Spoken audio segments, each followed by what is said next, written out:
Hi friends, coming ஓணாம் பண்டிகை வருது Friday 5th. அதனால் என் பொண்ணுக்கு ஸ்கூலில் ஓணாம் கொடையை செய்ய சொல்லியிருக்காங்க. ஓணாம் ஃபங்க்ஷன் நடக்குது. அதனால் நம்ம வீட்டில் இருந்த கொடையை வச்சு நம்ம எப்படி டெக்கரேஷன் பண்ணு பார்க்கலாம். முதல்ல வந்து க்ளூ கன்னு ஒட்டிட்டு அதில் லேஸு எவ்வளோ அந்த கம்பிக்கு ஏற்ற மாதிரி லைனாக ஒட்டிட்டு வரணும். சுற்றி ஒட்டிட்டு வரணும், கட் பண்ணி. அப்புறம் பார்த்திங்கன்னா சைடில் லேஸு ஒட்டிட்டு வரணும், சுற்றி ஒட்டணும் ரவுண்டாக.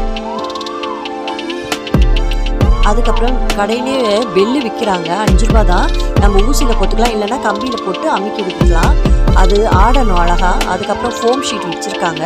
ஃபோம் ஷீட்டு கேட்டிங்கன்னா அது ரவுண்டாக சர்க்கிள் பண்ணி ஒட்டிட்டு அதில் கம்மு போட்டு ஒட்டணும். நெக்ஸ்ட்டு பார்த்திங்கன்னா ஜமிக்கி, சுற்றி ஜமிக்கி, மிரரு, நம்மளுக்கு என்னென்ன தேவையோ டெக்கரேஷன் ஒட்டலாம். பாருங்கள், ஓணம் கூட ரெடி ஆயிடுச்சு. சூப்பராக இருக்குது பாருங்கள், சுற்றி பார்த்தா.